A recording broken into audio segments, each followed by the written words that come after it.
It's a big day for Nepali cricket fans as Team Nepal braces for a historic encounter against their fancied opponent, India, at the Asia Cup group match.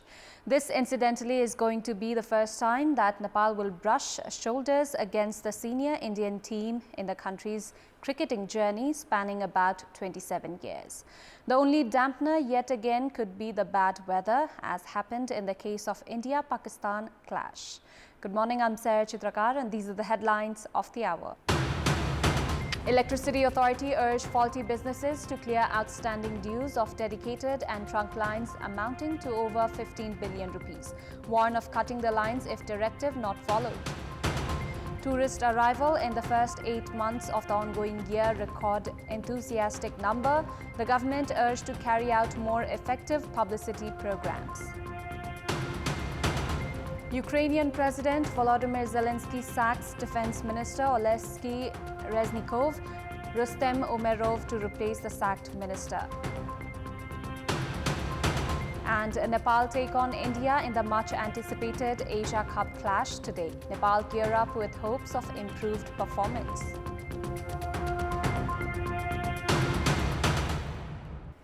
The balance in world power has been fast changing, with new equations emerging in the international and regional geopolitics. In recent time, the interest of power centers towards Nepal is ever increasing. However, in the face of lack of clear-cut foreign policies, Nepal has lagged behind in diplomatic circles. The new map released by China has failed to recognize Nepal's new administrative map released in the year 2020. This has raised massive concern in Nepal, citing the indifference on behalf of the northern neighbors. It has, however, come to the light that Nepal has not notified China and the United Nations about its new administrative and political map endorsed by the parliament in 2020. After releasing the map, Nepal did not proceed with diplomacy, which at this point has now backfired. Even as the KP Sharma Oli-led government in 2020 had formulated the foreign policy, the government has failed to hold a clear vision on diplomacy. At the same time, with the parties failing to enforce a common stand, Nepal's agendas at international forums have also lagged behind. In the face of poor diplomacy, Nepal has not only become a playground of geopolitics, but there are numerous instances where the two Asian giants, India and China, have ignored the voice of Nepal.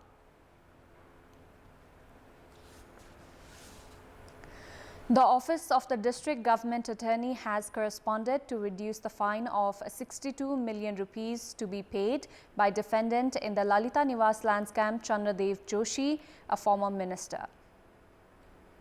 While proceeding with the case, a fine of more than 63 million rupees was demanded from a former minister Joshi. However, the Office of the District Attorney has corresponded to reduce the amount to 1.8 million after the CIB said there was a mistake concerning the amount. 310 individuals have been made defendants in the Lalita Niwas land scam. Hearing on the case against those accused have continued at the court. The investigations carried out in the three big criminal scams witnessed in the country in the past 5 months has revealed the involvement of political leaderships. The fake Bhutanese refugee scam, Lalita Niwas land scam of Balwatar, and the recent gold smuggling scandal have linked the names of high-profile leaders in the helm of the government. Some leaders have even involved their sons in these illegal activities.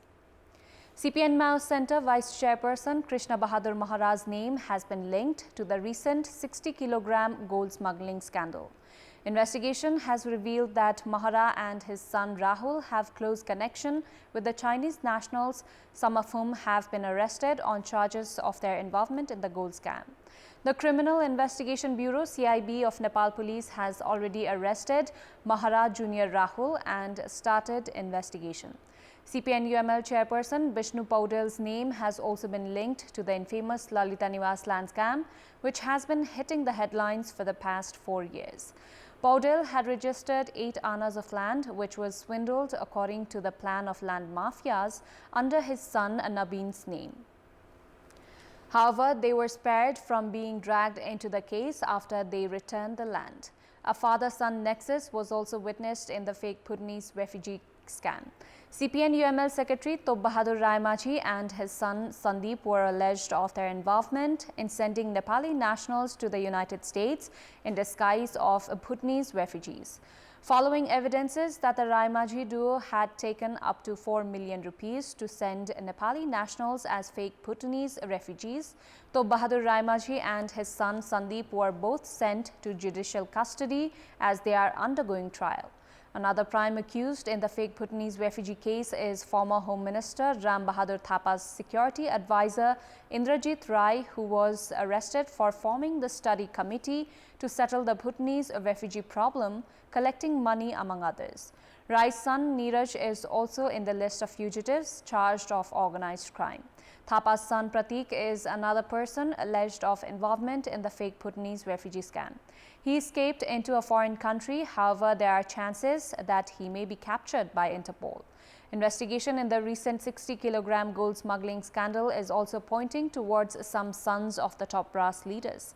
The facts revealed by the investigations in the fake Bhutanese refugee scam, Lalita Niwas land scam of Balwatar and the recent gold smuggling scandal have made it clear that smuggling and criminal activities in the country have been carried out through political cover. The Charikot-Singati road section that connects the northern part of Dolakha has been obstructed by landslide.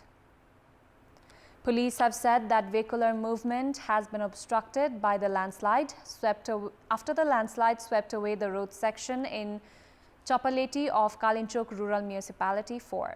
Movement of ambulance and vehicles carrying goods among other essential vehicles from Singati and surrounding areas have been affected due to the obstruction of traffic. The Nepal Electricity Authority NEA has called on industrialists to pay the electricity tariff for dedicated line or trunk lines. The NEA has called on the business persons to pay the tariff, which has crossed 15 billion rupees, while the authority has geared up to cut the lines of those who fail to pay the due amount. The NEA had issued a notice yesterday calling on the industries that have been consuming electricity provided through dedicated lines to pay the due amount. The NEA has also made arrangement for paying the due amount in installment. The authorities has warned of cutting lines provided to 62 traders and industrialists given their disregard in clearing the dues. The NEA has ensured continuous supply of electricity to industries and hospitals by charging additional fees back in the year 2015 when the country used to reel under load shedding. 62 industries had received this facility. They have been paying the minimum charges, however, they have yet to clear the dues for special service provided to them by NEA. Industrialists say that the authority must not charge such tariff following the end of load shedding era and amid continuous supply of electricity. 51 consumers of dedicated and trunk lines had filed cases at various courts against the tariff charged by NEA. However, 43 writs have already been scrapped and the consumers have been directed to pay their dues.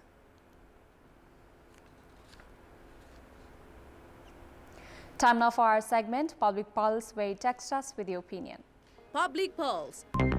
Here's the question: why has the tariff dispute between Nepal Electricity Authority and industries not been settled? The options are A. Procedural hassles, B. Incapable authority, and C. Ploy not to pay tariff. The voting is on. Type NEWS, select your option A, B or C and send it to 34001 to share your opinion with us. Nepal's tourist arrival has peaked this year as tourism entrepreneurs have started comparing the scenario with pre-corona days. The country had targeted 1 million tourist arrival in the ongoing year 2023, while the tourist number has already crossed 600,000 in the first 8 months. This has boosted the confidence of tourism entrepreneurs, even as the government has not matched the enthusiasm with slack publicity of the tourism destinations. Prior to the corona pandemic, just over 600,000 tourists had arrived in Nepal in the first 8 months of the year 2019. The tourism sector in the next 3 years had crashed amid the pandemic. However, in the first 8 months of the ongoing year, over 600,000 tourists have already arrived in Nepal. The tourist number last year had just crossed 600,000. The private sector has an investment exceeding 180 billion rupees in tourism business. Even as the country boasts of a capacity to cater to 3.5 million tourists, the government is only targeting about 1 million tourists. Despite all the encouraging signs, the government has failed in boosting the country's tourism infrastructure. Neither has been able to carry out effective publicity campaigns of tourism destinations. The government has also failed to utilize the constructed airports to good effect. Experts have pointed out a lack of long-term planning by the government, which has made the tourism sector lag behind. In our Public Voice segment, in the context of improved flow of tourist arrival in the country, we have asked people in several provinces what should be done to extend the stay of foreign tourists. Let's take a look at what they had to say.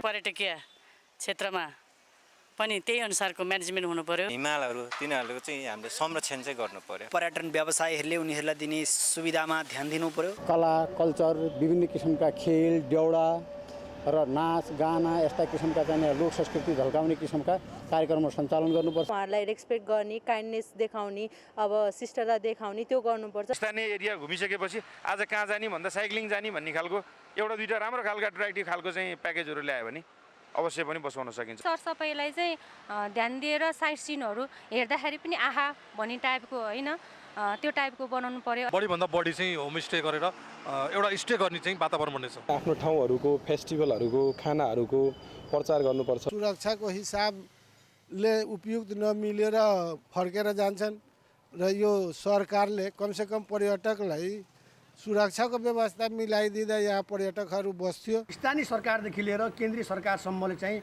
पर्यटक मैत्री नीति योजना कार्यक्रम चाहिँ कार्यान्वयनमा ल्याउन आवश्यक देखिन्छ। बाटोघाटो सुरक्षित र राम्रो भयो भने उनीहरूको बसाइ यहाँ लामो हुन सक्छ। उनीहरूको देशमा कस्तो किसिमको खाना खान्छ त्यो किसिमका खानाको परिकारहरूको सुविधा दिन पर्यो। होटल लजहरू चाहिँ अलि राम्रो हुनु पर्यो। उनीहरूलाई अब मान सत्कार अब राम्रो हुनु पर्यो। घुम्ने ठाउँहरूलाई राम्रो बनाइदिनु पर्यो। बाटोघाटो पनि राम्रो गराउनु पर्यो।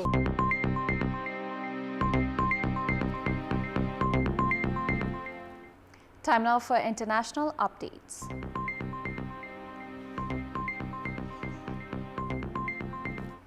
Ukrainian President Volodymyr Zelensky said yesterday that he had decided to dismiss Defense Minister Oleksiy Reznikov from his post and would ask Parliament this week to replace him with Rustem Umerov, head of Ukraine's main privatization fund. The announcement made in his nightly video address to the nation sets the stage for the biggest shakeup of Ukraine's defense establishment during the war launched by Russia in February 2022. Reznikov, who was named a defense minister in November 2021, has helped secure billions of dollars of Western military aid to help the war effort, but been dragged by graft allegations surrounding his ministry that he described as smears. The change of defense minister must be approved by parliament, but is likely to be supported by a majority of lawmakers in the Verkhovna Rada. Zelensky said he expected parliament to approve Umerov's appointment. Umerov, a 41-year-old ex-lawmaker who is a Crimean Tatar, has headed Ukraine's state property fund since September 2022 and has played a role in sensitive wartime negotiations on, for instance, the Black Sea grain deal. As Jakarta prepares to host the 43rd Association of Southeast Asian Nations or ASEAN Summit tomorrow, divisiveness might mar the meetings amid rising regional tensions such as the South China Sea conflict. Center for Strategic and International Studies researcher Muhammad Wafa Kharisma said the unity of ASEAN was under threat due to the diverse views on contentious issues and restraint on discussing them. The Philippines, Malaysia, Taiwan and Vietnam on Thursday rejected as baseless a map released by China denoting its claims to sovereignty, including in the South China Sea. The map released by China included a U-shaped line which loops as far as 1,500 kilometers south of its Hainan Island and cuts into the exclusive economic zones of Vietnam, the Philippines, Malaysia, Brunei and Indonesia.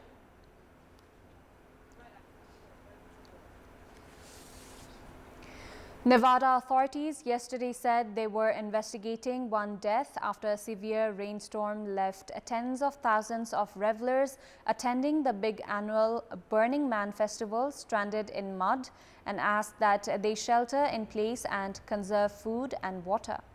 The Pershing County Sheriff's Office in northern Nevada said in a statement that the death happened during a rain event on Saturday, but did not provide details of the cause of death or the person's identity. Access to and from Black Rock City, the event site about 180 kilometers north of Reno, was closed for the remainder of the event. The Washoe County Sheriff's Office said the entrance to Burning Man had been closed due to flooding and anyone trying to get in will be turned away.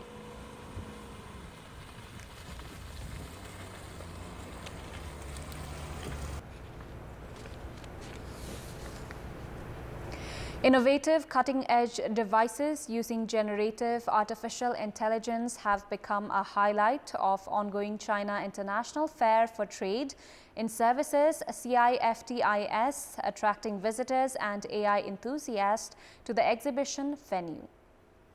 Every year at CIFTIS, creative AI products and devices are always among the most visited exhibits. This year, augmented reality AR glasses produced by telecom giant China Mobile caught many visitors' attention as they allow users to immerse themselves virtually in the grandeur of one of China's most important cultural discoveries, the Mogao Grottos in Dunhuang in northwest Qian's Guangsu province. The digitalization of artifacts from the site is reshaping people's experience to history outside the normal museum environment. Mobvoi, a Chinese company dedicated to generative AI and voice interaction technologies, which is exhibiting at the fair, says that AI technologies are expected to deeply affect people's lives in the future. According to the Ministry of Industry and Information Technology of China, the number of Chinese enterprises in the AI industry has risen to more than 4,300 this year, with another 75 companies joining the field. A McKinsey report stated that the value of the AI sector in China is expected to rise to $600 billion in the coming decade. Before wrapping up, here's a look at the top stories once again. Electricity Authority urged faulty businesses to clear outstanding dues of dedicated and trunk lines amounting to over 15 billion rupees. Warn of cutting the lines if directive not followed. Tourist arrival in the first 8 months of the ongoing year record enthusiastic number. The government urged to carry out more effective publicity programs. Ukrainian President Volodymyr Zelensky sacks Defense Minister Oleksiy Reznikov, Rustem Umerov to replace the sacked minister. And Nepal take on India in the much-anticipated Asia Cup clash today. Nepal gear up with hopes of improved performance.